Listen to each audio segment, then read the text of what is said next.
Assalamualaikum warahmatullahi wabarakatuh. Halo semuanya, selamat datang kembali di mata kuliah penganggaran. Setelah saudara melewati ujian tengah semester kemarin yang alhamdulillah pada bagus ya nilainya, sudah saya input juga ke sistem. Hari ini kita akan masuk ke materi baru, yaitu terkait anggaran laporan laba rugi. Jadi materi kita sebelum UTS kemarin itu kan menyusun anggaran-anggaran operasional ya, mulai dari anggaran penjualan, anggaran produksi, BBB, BTKL, dan BOP. Nah, tujuan dari pembuatan anggaran operasional itu sebetulnya adalah untuk membuat anggaran laporan laba rugi. Jadi tujuan untuk membuat anggaran operasional yang tadi saya sebutkan itu adalah sekali lagi untuk membuat anggaran laporan laba rugi. Nah, di sini kita akan membuat anggaran laporan laba rugi, tapi sebelumnya ada beberapa hal teori yang mendasar yang sebetulnya mungkin sudah saudara peroleh di akuntansi biaya ya. Jadi sebetulnya tidak perlu detail saya jelaskan juga, hanya merimain saja materi kita waktu dulu di akuntansi biaya. Baik saudara, di sini ada beberapa konten nih yang akan saya bahas. Yang pertama itu ini berkaitan dengan pengharga pokokan ya. Pengharga pokokan itu maksudnya adalah cara menyusun harga pokok produk. Jadi di sana ada pengharga pokokan tradisional salah satunya. Lalu kemudian tentu saja yang disebut sebagai laporan laba rugi itu kan ada yang variable costing dan ada yang full costing. Nah, sebelum saudara tahu ke sana, maka saudara perlu tahu ya, atau saya hanya sekedar merimain apa sih sebetulnya yang disebut sebagai biaya tetap dan biaya variabel. Hanya merimain saja ya. Karena sebetulnya ini sudah dipelajari di akuntansi biaya. Nah, oke.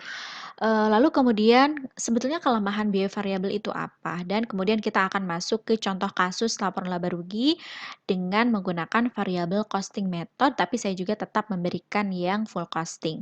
Karena sebetulnya yang variable costing inilah yang akan kita gunakan untuk materi-materi kita berikutnya, yaitu mengenai selisih anggaran ya.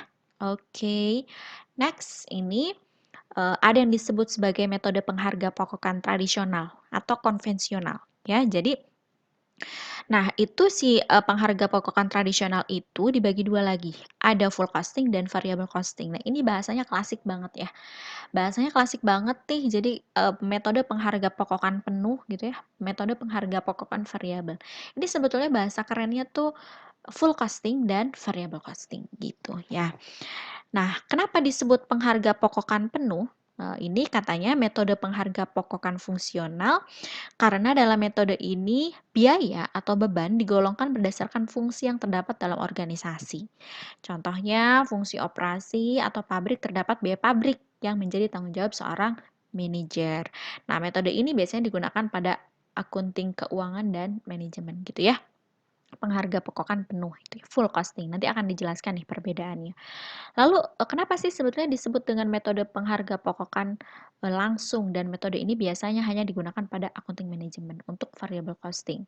Nah, si variable costing ini kan sebetulnya laporan untuk pihak internal ya. Kalau metode pengharga pokokan penuh ini bisa digunakan juga untuk eksternal ya, pihak eksternal. Nah, sebelum kita masuk ke laporan laba rugi full costing dan variable costing, ini saya coba remind lagi nih ingatan saudara tentang apa sih sebetulnya biaya variabel dan biaya tetap. Ingat ya, waktu di akuntansi biaya itu ada definisi biaya variabel secara per unit dan total, dan secara total. Ingat, berbeda ya. Kalau definisi dari biaya variabel per unit adalah kalau misalkan definisi biaya variabel, kalau misalkan per unit begini. Biaya yang jumlahnya berubah seiring dengan perubahan volume produksi. Mohon maaf, itu adalah definisi biaya variabel secara total. Kalau di sini kan digabung aja nih, biaya variabel adalah biaya yang jumlahnya berubah sebanding dengan perubahan volume kegiatan. Tetapi biaya variabel per unit tetap walaupun volume kegiatan berubah. Nah, ini kalau ini kan disatukan. Kalau dulu di akuntansi biaya variabel adalah biaya yang secara total berubah mengikuti perubahan volume produksi. Itu kalau secara total. Tapi kalau secara per unitnya itu akan tetap. Ini saya tidak perlu berikan contoh lagi dong, saudara sudah paham ya. Jadi kalau misalkan satu baju, ini jadinya saya kasih contoh nih. Jadi kalau misalkan satu baju itu butuh kancing misalkan, 5, maka kalau 2 baju butuh 10. Kalau 3 baju butuh 15. Itu kan sebenarnya kancing jadi biaya variabel ya, jadi BOP variabel. Tapi per unitnya tetap loh, kalau harga satu kancingnya Rp500, mau berapapun jumlah produksinya ya harga per unit kancing mah tetap 500 gitu ya. Itu biaya variabel per unit dan total. Lalu kalau biaya tetap ini kebalikannya sebetulnya. Nah, kalau biaya tetap adalah biaya yang jumlahnya tetap dalam kisaran volume kegiatan tertentu. Tetapi biaya tetap per unit berubah bila volume kegiatan berubah. Jadi, biaya tetap adalah biaya yang tidak mengikuti perubahan volume produksi secara total, tapi per unitnya berubah. Saudara coba ingat-ingat lagi, nanti kalau streaming saya tanya nih, kasih contoh coba, biaya tetap itu perbedaan definisi secara total dan secara per unit itu bagaimana? Nah, gitu ya. Oke. Nah, kita kan sebetulnya akan membuat anggaran variabel ya, anggaran biaya variabel di laporan laba rugi. Nah, ini dia juga punya kelemahan Saudara. Kenapa? Di sini dikatakan bahwa biaya variabel dan biaya tetap itu tidak selalu dapat dipisahkan secara tepat loh. Kenapa? Karena adanya jenis biaya semi variabel. Kayak listrik, air, telepon itu kan susah ya dipisah-pisahnya. Tapi tetap kadang ada yang mengelompokkan itu ke dalam biaya, variabel atau tetap. Karena sulit ya untuk mengelompokkan jenis biaya semi variabel sebetulnya. Nah, dalam kenyataannya biaya variabel per unit dalam suatu periode itu mudah berubah. Sedangkan syarat berlakunya analisis penentuan harga pokok variabel antara lain biaya variabel per unit tidak berubah selama periode yang dianalisis, tapi kenyataannya berubah loh Saudara. Bisa saja gitu kan ya. Misalkan hari ini segini, besoknya bisa naik gitu, bisa aja sih sebetulnya begitu. Nah, kemudian kelemahan yang berikutnya adalah penentuan harga pokok variabel ini tidak dapat digunakan untuk laporan pihak eksternal. Jadi yang digunakan untuk laporan pihak eksternal itu adalah yang full costing ya, bukan yang variable costing. Oke. Nah, Saudara, ini adalah salah satu contoh bentuk laporan laba rugi full costing. Perbedaannya adalah pada HPP. Antara full costing dan variable costing itu perbedaannya adalah pada HPP. Kalau dia full costing, maka di HPP ini menyertakan juga komponen biaya tetap. Contoh, BBB kan biaya variabel, BTKL itu biaya variabel, ya. BOP variabel dan BOP tetapnya juga dimasukkan ke sini. Kalau BBB sudah pasti kan dia variabel, BTKL dia variabel, BOP itu kan ada yang sifatnya tetap dan ada yang sifatnya variabel. Tapi kalau dia di laporan laba ruginya full costing, maka yang BOP tetapnya juga disertakan dalam HPP. Seperti ini. Jadi BBB, BTKL, BOP baik yang variabel maupun yang tetap. Kemudian penjualan dikurangi HPP jadi laba kotor, dikurangi biaya operasional baik yang tetap maupun yang variabel. Ya, contoh biaya operasional itu ada biaya administrasi, ada biaya pemasaran ya, baik yang tetap maupun variabel dijumlahkan mengurangi laba kotor. Setelah itu jadilah laba usaha atau EBIT, earning before interest and tax. Atau kalau misalkan dia nggak punya pinjaman, perusahaannya nggak usah pakai bunga, EBT, earning before tax gitu ya. Lalu kalau misalkan sudah dipotong bunga, jadilah EBT, earning before tax. Dikurangi pajak, jadilah EAT, earning after tax gitu. Ini adalah format laporan laba rugi secara umum ya Saudara. Bisa saja di perusahaan itu beda-beda nih, tergantung mereka punya akun apa saja dan dijelaskan di dalam CALK-nya, catatan atas laporan keuangan mereka. Gitu ya. Kemudian next. Kalau saya kecepatan mungkin Saudara nanti bisa mengulang-ulang videonya ya. Nah, ini Saudara, ada satu jenis lagi nih laporan laba rugi variable costing ya. Ini adalah bentuk laporan laba rugi variable costing. Kalau yang tadi full costing, perbedaannya adalah pada HPP ini. HPP variabel ya. Jadi kalau di sini HPP-nya hanya biaya variabel saja yaitu BBB, BTKL dan BOP-nya adalah BOP variabel ya. Lalu kalau misalkan dia BOP variabel, ini penjualan dikurangi HPP, jadilah kontribusi margin. Kalau yang tadi kan laba kotor ya. Kalau di sini kontribusi margin kotor. Bedanya dengan yang full costing tadi, di sini tidak ada BOP tetap. Jadi di sini hanya BOP variabel. Namanya juga variable costing ya. Lalu dikurangi biaya operasional, tapi yang variabel saja dulu. Yang variabel saja dulu, lalu kemudian dikurangi kontribusi margin kotor, dikurangi biaya operasional, jadilah kontribusi margin bersih. Oke, konsentrasi saya agak terganggu Saudara, soalnya anak saya lagi nangis. Maaf ya. Oke, lalu kemudian ini kontribusi margin bersih dikurangi biaya tetap. Ini khusus biaya tetap dikelompokkan di sini. Jadi kalau yang tadi bedanya tetap dan variabel disatukan di sini, kalau ini biaya BOP tetapnya ada di sini gitu ya.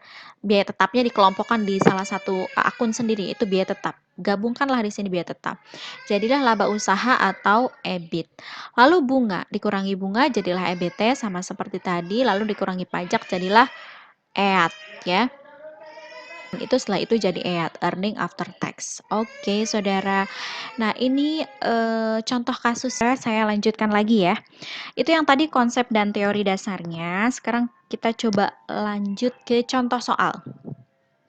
Tujuan kita di sini akan membuat anggaran laporan laba rugi variable costing ya. Oke, kita lihat sama-sama.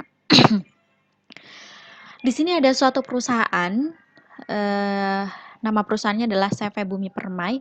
Dia menyusun anggaran variabel untuk tahun 2017. Di sini ada beberapa informasi yang berhasil dikumpulkan, yaitu harga jual per unit produknya adalah Rp22.000. Harga jual per unit produknya adalah Rp22.000. Untuk membuat produk yang seharga Rp22.000 itu dibutuhkan biaya bahan baku 1,5 kg, masing-masing per kilogramnya harganya Rp5.000. Lalu kemudian BTKL 0,6 jam dengan tarif 6.000 per jam misalkan ya. Lalu kemudian BOP variabel dan seterusnya sampai dengan BOP tetap. Diketahui juga biaya operasional variabel per unit adalah Rp500. Lalu, biaya operasional tetap setahun itu Rp20 juta. Kapasitas normalnya adalah 25.000 unit. Jadi kalau misalkan perusahaan itu beroperasi dalam kapasitas normal itu adalah 25.000 unit. Nah, berdasarkan informasi-informasi ini, kita bisa menyusun anggaran laporan laba rugi berdasarkan variable costing method maupun sebetulnya berdasarkan full costing. Tapi akan saya kasih contoh dulu yang yang variable costing ya. Yang variable costing, cara membuat anggaran laporan laba ruginya adalah mula-mula Saudara seperti biasa dalam membuat laporan laba rugi jangan lupa disertakan judulnya. CP Bumi Permai Anggaran Laba Rugi tahun 2017 dalam rupiah atau periode yang berakhir pada 31 Desember 2017. Misalkan seperti itu. Tadi penjualan 550 juta. Dari manakah ini? Dari ketika perusahaan beroperasi pada kapasitas normal 25.000 unit, harga jualnya Rp22.000. Ingat, yang kita buat di sini adalah anggaran laba rugi, bukan laporan laba rugi, tapi masih perencanaan. Maka yang digunakan adalah kapasitas normal. Kapasitas normalnya rencananya akan membuat 25.000 unit dengan harga 22.000. Maka penjualan adalah P ya, price dikali Q 25.000 unit. Sehingga jawabannya Rp550 juta. Nanti Saudara boleh cek ya. Lalu kemudian BBB, BTKL, dan BOP ini tadi sudah ada informasinya di dalam soal ya. Kenapa kok bisa Rp187.500.000? Saya kasih contoh untuk BBB saja. Misalnya untuk BBB berarti 1,5 kg gitu kan biayanya per produk itu butuhnya 1,5 kg. Ini kan per unit ya, per produk 1,5 kg. Dengan harga per kilonya misalkan 5.000, maka 1,5 dikali 5.000. Itu untuk satu unit produk. Lalu akan berapa memproduksi produknya? Yaitu memproduksi 25.000 unit. Maka 1,5 dikali 5.000 dikali 25.000 unit. Jawabannya adalah Rp187.500.000.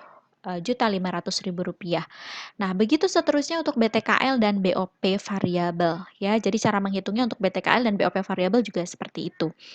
Tapi karena kita menggunakan variable costing, maka BOP tetap ini jangan diajak dulu. Karena kita hanya khusus HPP-nya BBB, BTKL, dan BOP yang sifatnya variabel. Oke Saudara, lalu, biaya variabel itu Saudara jumlahkan, ini BBB, BTKL dengan BOP jumlahnya adalah Rp337.500.000. Boleh dicek lagi oleh Saudara ya, takutnya saya kadang suka pura-pura salah ya, ngetes konsentrasi. Lalu penjualan dikurangi biaya ini disebut kontribusi margin kotor, kalau di variable costing. Dikurangi biaya operasional. Ingat biaya operasional yang di sini Saudara masukkan yang variabel dulu. Yang variabel dulu 12.500.000 ya, biaya operasional variabel itu apa?